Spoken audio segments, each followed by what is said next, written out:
Hello students, welcome to EPG Pathshala. I am Rashmi Sinha from Indira Gandhi National Open University. Today we are going to talk on module General Concepts of Epidemiology from the paper Human Growth, Development and Nutrition. Now let us enumerate what we are going to learn in this module. We'll learn how to describe the difference between experimental and non-experimental study designs, the characteristic of different observational studies, explain the purpose of randomization, and characterize randomized control trials and clinical crossover study designs. We'll also learn how to identify advantages and disadvantages of randomized controlled trials and define blinding, equipoise, placebo and intention to treat. The evidence for evidence-based research is all collected via research which uses a variety of study designs. Different study designs promote information of different quality. Of course, we always try to use the best possible design, but sometimes this is not practical or ethically acceptable. Like you cannot do an experiment to expose some people to try a harmful substance to see what effect it has. Therefore, you need to understand the strengths and limitations of each type of a study design as applied to a particular research purpose. Epidemiological studies can be classified as either observational or experimental. As you can see, there are two types of study design, experimental and observational. In experimental, we have randomized control trial, whereas in observational, we have the cohort, case control design, cross-sectional and ecological, that is population based. Observation studies. In observational studies, the researcher observes and systematically collects information but does not try to change the people being observed. In an experiment, by contrast, the researcher intervenes to change something and then observes what happens. In an observational study, there is no intervention. For example, a new drug treatment. An important difference between observational and experimental study design is the randomly assigned exposure. Examples of observational studies are a survey of drinking habits among students, to follow diabetes patients over time, some of whom smoke tobacco and some who don't, and then look at the rate at the cardiovascular disease rate. Examples of experimental are giving one type of drug therapy to experimental group and comparing them control group, warning one group of students that you are drinking to take blood alcohols levels next Monday to test for alcohol and comparing their levels to another group that you did not warn. When do you do an observational study? That is, when you merely want to collect descriptive information. Is the incidence of diabetes rising? When you want to report on the causes of a problem without disturbing the natural setting risk for causing obesity in certain population? Or when you can't do an experiment, how fast does the earth move around the sun? Or when it is not acceptable to do an experiment, how much does not wearing a condom increase the likelihood of HIV infection? Now, what are the types of observational studies? They are cross-sectional, cohort, case control, and the fourth, ecologic. Cross-sectional study design. In a cross-sectional study, the frequency of a particular exposure or outcome in a defined population is measured at a particular point in time. A key aspect of cross-sectional study design is that the exposure and the outcome are assessed at the same point of time within the specified study population. For example, if you conducted a study in 2015 to study the risk factors for obesity in New Delhi, you first define your study population. For example, all adolescents ages 12 to 17 years in schools of South Delhi. You will then survey all the adolescents 12 to 17 years from School of South Delhi and ask them about the exposure to obesity. For example, how frequent they exercise, their eating habits, sleep, etc. At the same time, we will also take measurements to assess their obesity status. So here you collect information about body exposure and outcome at the same time. This is in contrast to both case control and cohort study. Cross-sectional studies are often used to define occurrence of a health outcome or exposure in the population. The measure used to define this occurrence is prevalence. To calculate prevalence, numerator include all existing cases in a population group, that is, prevalent cases, while denominator include all existing persons in the study population, including both prevalent cases and non-cases. Some cross-sectional studies are used to characterize the prevalence of a disease in a specified population in a specific period of time, and some to obtain data on prevalence of exposure and disease to study the association between outcome and the exposure. The prevalent odds ratio and prevalent ratio are commonly used measure of association when data are obtained from cross-sectional studies. Now, what are the limitations in a cross-sectional studies? The prevalence is influenced by incident rate and duration of a health outcome. For example, person who survived longer with a health outcome or a disease would be more likely to be counted in the numerator of a prevalence proportion. Short-term survivors are not as likely to be counted as they are by definition around for a shorter time. Sometimes there are issues with interpreting the cross-sectional studies, as data on both exposure and outcome are collected at the same time, so it gets difficult to assess whether exposure preceded the disease. Cohort study design. Cohort refers to a group of people sharing common characteristics. Example of common characteristics are geographic location, occupation, socioeconomic status, age, gender, etc. With the cohort study design, researchers follow an at-risk population over time and evaluate exposures over time and determine the subsequent risk or rate of disease or health outcome. These are like surveys but extend over time. This allows you to study changes and to establish the time sequence in which things occur. Therefore, you can use this to study causes. For example, you could draw a sample of people like medical students who do not have the disease you are interested in and collect information on the factor you have hypothesized to be a cause of the disease. Maybe you want to see whether using a cell phone leads to brain cancer. So collect information on how many minutes each student uses their phone each week, and collect this information over a long time, and then eventually collect information on who gets brain cancer. You could then see whether the case of brain cancer arose among the people who use their cell phones most often times. In technical terms, you record the incidence of cancer among those who use their phones more than a predetermined amount and compare this to the incidence in non-users. A common measure of disease occurrence in cohort study is a risk or a rate. Since cohort studies are chosen to be free of the outcomes of interest at the outset, only new health outcomes events such as disease, behavior change, or even improvement in health are considered. For risk, the total number of disease-free persons in the cohort is denominator. For rate, we only count persons' time at the risk in the denominator. This is estimated by calculating the amount of time each person contributes to the study free of disease. Cohort study population can be open or closed. In an open study population, individuals are allowed to join the study at any point in time from beginning to the end within limitations. In closed cohort, entire cohort is formed at the beginning of the study and the cohort is closed to new participants. An open study population collects persons' time.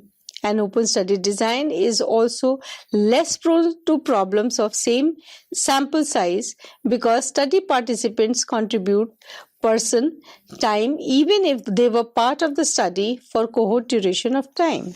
There are two types of cohort study: retrospective study and the prospective study. And in this figure, you can see the retrospective cohort and the prospective cohort. They are classified according to their temporal sequence. Retrospective and prospective refers to the time the investigator initiated the study and start collecting the data. In retrospective study, cohort is formed in the past. The prospective study starts now and goes in future. In prospective study, the investigator obtained baseline exposure data in real time and then follow the cohort member during the time after baseline exposure to measure the occurrence of disease.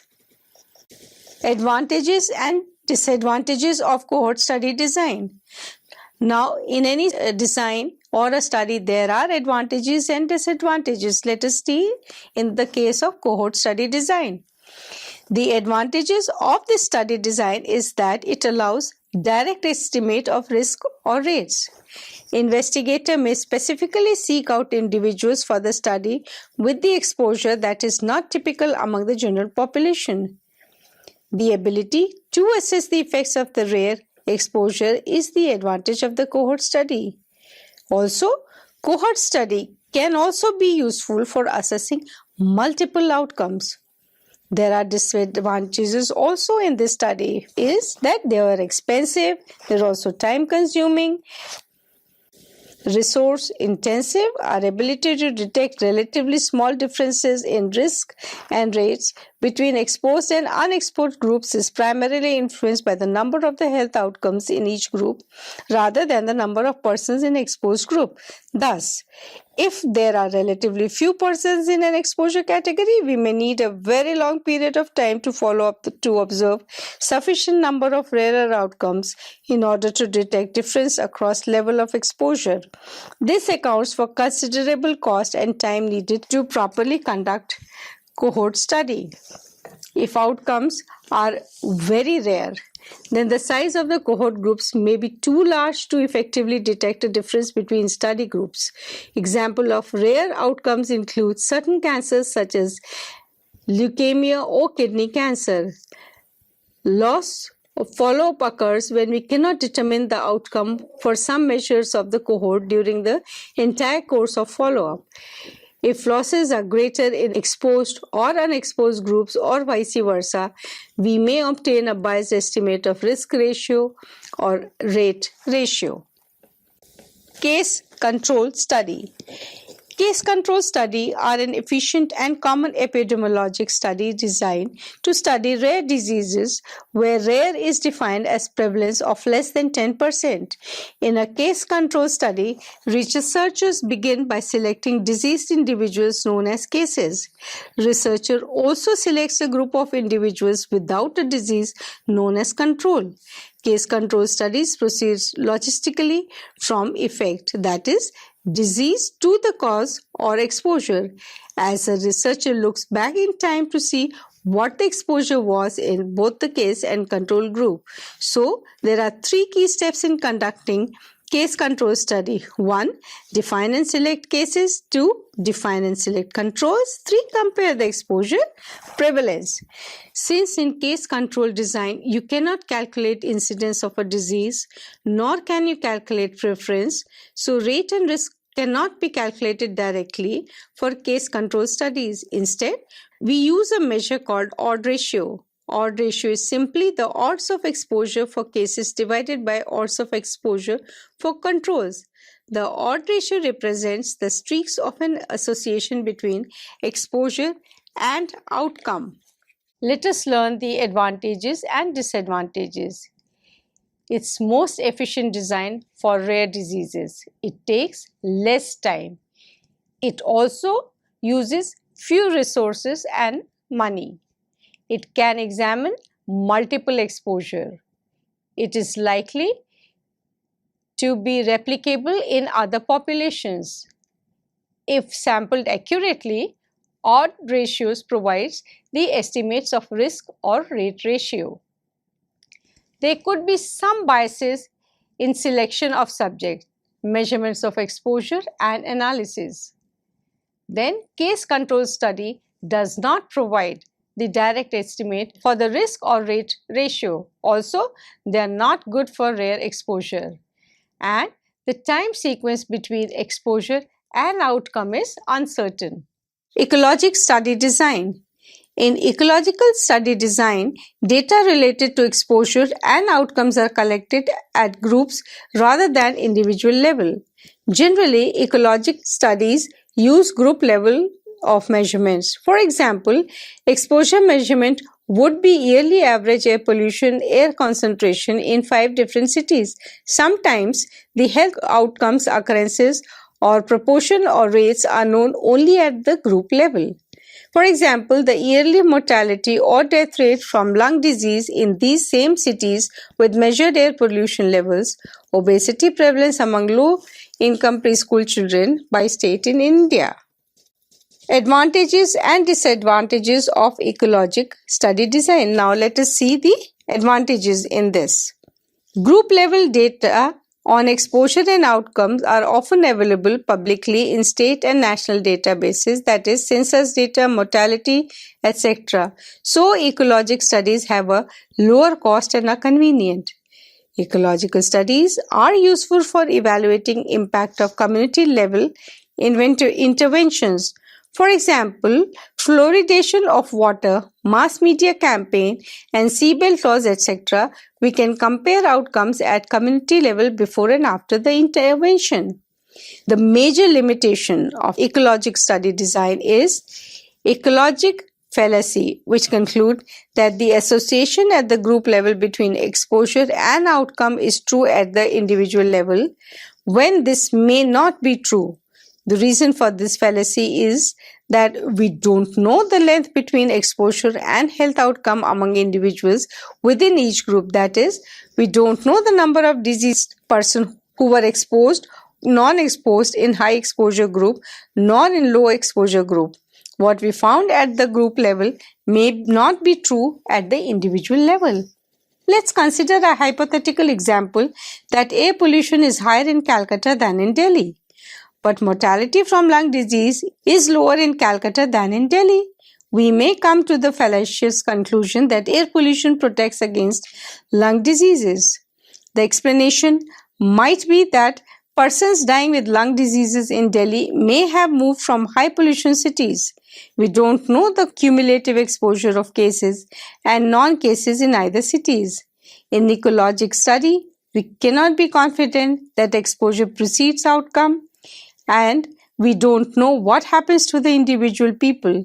Thus, migration into and out of community can bias the interpretation of ecologic studies.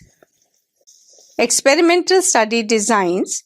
In this, a sample of patients with the condition and who meet other selection criteria are randomly allocated to receive either the experimental treatment or the control treatment. The experimental and the control groups are then followed for a set time and relevant measurements are taken to indicate the results.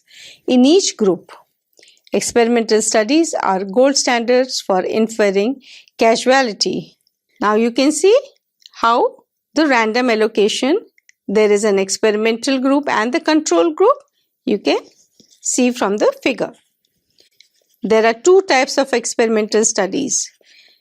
Randomized control trials, that is the RCTs. Treatment such as new drug would be randomly allocated to half of the study subject and the other half would receive a placebo or current standards of care or medication for the disease. An example of randomized control trial would be a study comparing two different treatments for arthritis subjects would be randomized to one of the two arthritis treatments. RCTs are often used to test new drug or treatment. Intervention and control groups are comparable in all aspects except the intervention itself. For example, proportion of female and age distribution would be same in both intervention and control group. Randomization provides the strongest evidence for causal inference. It basically allows us to say if everything else is the same, what is the effect of exposure of an outcome? Key advantage of the RCT, that is the randomized control trials, are that randomization reduces the influence of other determinants of exposure and outcomes, that is confounding. This study's design provides strong evidence for causality or causal inference, and since investigators assign the exposure or medical treatment, the time or temporal relationship between exposure and outcome is clear. Now let us understand what are the disadvantages of RCTs. RCTs can be very costly. Sometimes RCTs have issues with external validity or general liability. People who participate in RCT may be very different from rest of the population. Thus, the effect seen in the participants may not be generalized to the rest of the population at large. RCTs usually focus on specific narrow questions related to certain treatment or medication and a specific comparison with another treatment or exposure. In addition, there are ethical issues with randomizing treatments or exposures. For example, it would be unethical to randomize people to the exposed to a known toxic substance such as water containing high level of lead, arsenic, etc. Clinical case crossover trials. In these trials, subjects switch from one treatment to another after a certain period of time. They quote unquote cross over to the other treatment or exposure. As we don't want the effect of first treatment to carry over, when a person switches to another treatment, there is usually a period in between the two exposures called washout period, when no exposure or treatment is given. The order that exposure or treatment would be given is randomized, but the same participants are involved in each part of the trial. Note that if the person changes in some meaningful way over time, for example, if a woman were to get pregnant during the study, this may affect the study results. For this reason, shorter intervention effects are preferred for studies in crossover trials. Let's take an example of crossover trial. In a study, researcher wanted to study the effect of aged garlic on blood lipid. Study participants were men between the ages 32 to 68 years with moderately high cholesterol. The men in study were randomized to take a dietary supplement either containing garlic or a placebo over a 6-month period. Blood tests were recorded, then each participant was switched to the other supplement for a time, after which blood tests were recorded again. The test results showed that garlic supplements appeared to reduce cholesterol and blood pressure. There are both individual and community experimental studies. An example of an individual experimental study is where one group received drug aimed at curing cancer in an at-risk group, while another at-risk group received placebo drugs. An example of community intervention study is a colon cancer screening program that was implemented in 9 districts and 7 control districts who did not receive screening program. Important terms related to experimental study design. Let's see what are those. Randomization. It is usually done by using either computer or some other methods to assign groups to receive exposure or treatment or another. Randomization helps to prevent chance or business in the study. It is the most important component of experimental study design. Another term which we use is blinding. It is done in order to reduce assessment-based bias in the study. It is technique used in experimental studies to conceal certain information from different people involved in the experimental study. Knowing certain information could lead to biases in the study. For instance, you might want to conceal information from the researcher. This researcher might be very much invested in cancer-related medication, but the result may show that medication doesn't work. Knowing which group has received medication could result in biased assessment by the researcher. Or if you want to conceal information from the subject, if the subject knows that they received the medication and think that the medication is working, they may report their symptoms, activity levels or level of depression differently than if they didn't know whether they got the medication or not. Or if you want to blind both the researcher and the subject until the research is complete. There are 4 different types of blinding in the studies. 1. Non-blinded study, where everyone knows who received the interventions, both the subjects themselves, the researchers and the statistical analysts. Number 2. Single-blinded study, where one category of person is blinded, either the subject or the researcher or the statistical analyst. Number 3. Double-blinded study, where both the tester and the subjects are blinded. Number 4. Triple-blinded study, where everyone is blinded, including the subject, the researcher, and the statistical analyst. Equipoise. It refers to the genuine uncertainty about the benefits or harms of the treatment or exposure. If we are sure that one treatment is better than another, then we should not randomize to a treatment that is known to be inferior. Placebo. Placebos are sham treatment that appears identical to the real treatment but lack the active agents. Placebo are used in order for the different groups to not realize if they are exposed or unexposed, which could affect participants' behavior or health outcome. Compliance or adherence. It refers to whether or not participants follow treatment, medication recommendations, as some participants may not stick with their assigned treatment or exposure. Intentions to treat analysis refers when subjects are analyzed according to their randomized treatment, regardless of whether they actually got or took the treatment. Let us sum up the module. Epidemiological studies can be classified either observational or experimental.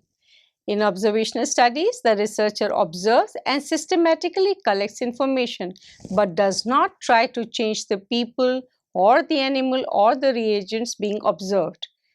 In an experimental studies, on the other hand, the researcher intervenes to change something, like gives a patient a drug and then observes what happens. Observational studies are of 4 types: cross-sectional, cohort, case control and ecologic. Cross-sectional study, in this the frequency of a particular exposure and outcome is defined. Population is measured at a particular point in a time. Cohort study design. In this, with the cohort study design, researchers follow an at-risk population over time and evaluate the exposure over time and determines the subsequent risk or rate of disease or health outcome. These are like the surveys but extend over time. There are 2 types of cohort study: retrospective study and prospective study. In retrospective study, cohort is formed in the past. The prospective study, as the name indicates, starts now and goes in future. Case control study. In this, the researcher begins by selecting diseased individuals known as cases. Research also selects a group of individuals without disease known as control. Case control studies proceeds logistically from effect, that is disease or health outcome, to the cause or exposure. Ecological study design. In this, data related to exposure and outcome are collected at groups rather than at the individual level. Experimental study designs. In this case, a sample of patients with condition and who meet other selection criteria are randomly allocated to receive either the experimental treatment or the control treatment. The experimental and control groups are then followed for a set time and relevant measurements are taken to indicate the result for or the outcome in each group. There are 2 types of experimental studies: randomized controlled trials and clinical case crossover trials. Thank you.